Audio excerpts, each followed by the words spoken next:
चिड़िया की दुर्गा पूजा। बहुत पुराने समय की बात है।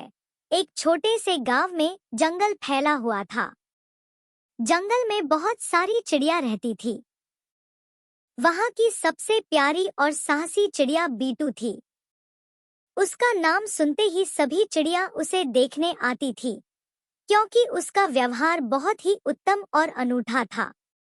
एक दिन गांव के पास एक लालची कौआ आया। उसका नाम था कौशल। कौशल बहुत ही चालाक और लालची था। वह हमेशा अपनी चालाकी से अपने लक्ष्य को प्राप्त करता था। एक दिन कौशल ने बीटू को देखा और सोचा, इस चिड़िया की साहसिकता और बुद्धिमत्ता को मैं कैसे प्रभावित कर सकता हूँ। उसने फिर सोचा, हाँ, मुझे एक चाल आई है। कौशल ने अपनी चाल रची और बीटू के पास गया। नमस्ते बीटू जी, कैसे हैं आप? कौशल ने पूछा। मैं ठीक हूँ कौशल जी। आपको क्या चाहिए?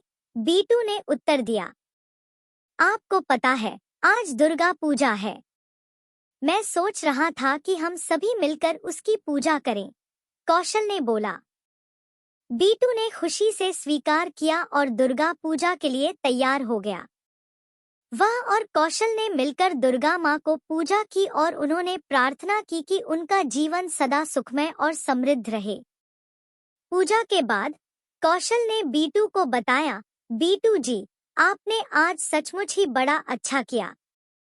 हमने मिलकर एक सुंदर पूजा की और दुर्गा माँ की कृपा से हम सभी को सुख और समृद्धि मिलेगी। बीटू ने बड़ी खुशी से मुस्कुराते हुए कहा, धन्यवाद कौशल जी। मुझे भी खुशी हुई कि मैंने इस पूजा में भाग लिया। कौशल ने और बीटू ने एक दूसरे को गले लगाया और उन्होंने एक दूसरे को दोस्ती का आग्रह किया। उन्होंने समझा कि अच्छाई की बदली में लालच और धोखाधड़ी का सहारा लेने की जगह साथ मिलकर अच्छाई को बढ़ावा देना हमेशा सही होता है।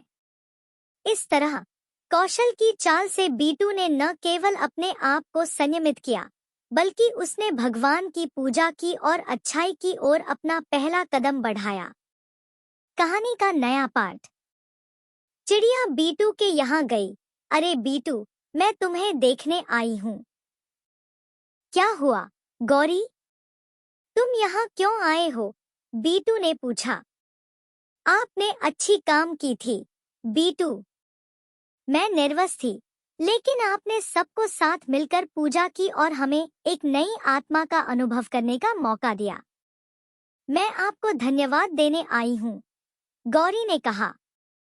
धन्यवाद गौरी, मैं बस अपना दायित्व निभा रहा था।